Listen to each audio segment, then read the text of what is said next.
Les Nations Unies ont organisé une réunion ministérielle virtuelle de haut niveau sur la République centrafricaine le 1er octobre, en marge de la 75e session de l'Assemblée générale de l'ONU.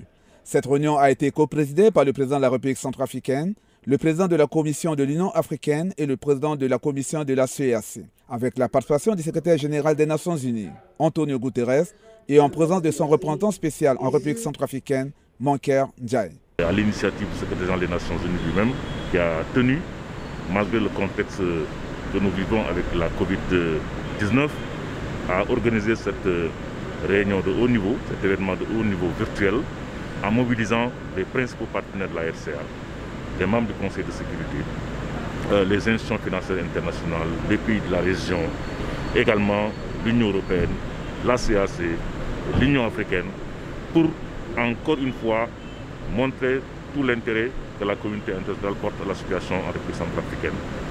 Redire très clairement le soutien des Nations Unies, le soutien de la communauté internationale à l'accord politique de paix et de réconciliation du 6 février 2019 et souligner tout l'intérêt que les Nations Unies, que les partenaires de la RCA accordent au processus électoral.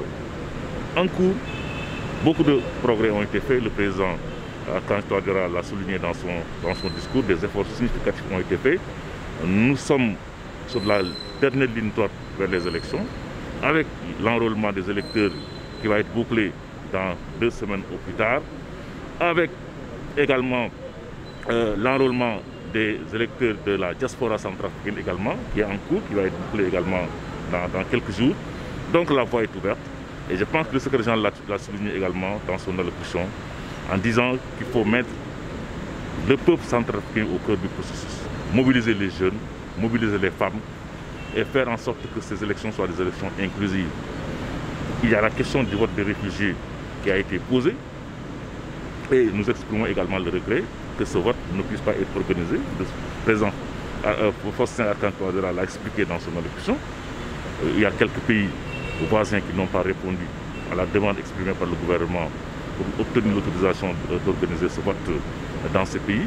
Il y a, a-t-il dit, des questions de financement, il y a les questions également de délai qui sont extrêmement courts et pour éviter tout glissement et pour s'inscrire dans le respect des délais constitutionnels, il n'a pas été possible selon lui d'organiser ce vote des réfugiés, donc de faire passer le projet de loi modifiant le code électoral pour que ce vote puisse avoir lieu. Donc nous le regrettons. Comme beaucoup d'autres pays, nous aurions souhaité que les réfugiés puissent participer à ces élections parce que nous avons fait un plaidoyer fort en tant que Nations Unies MINUSCA depuis le début avec nos partenaires du G5 et le constat est là. Mais il faudrait continuer à faire le travail, faire en sorte que les délais constitutionnels soient respectés. Les participants à cette vidéoconférence ont soutenu à l'unanimité la tenue des prochaines élections aux dates prévues avec un premier tour le 27 décembre 2020.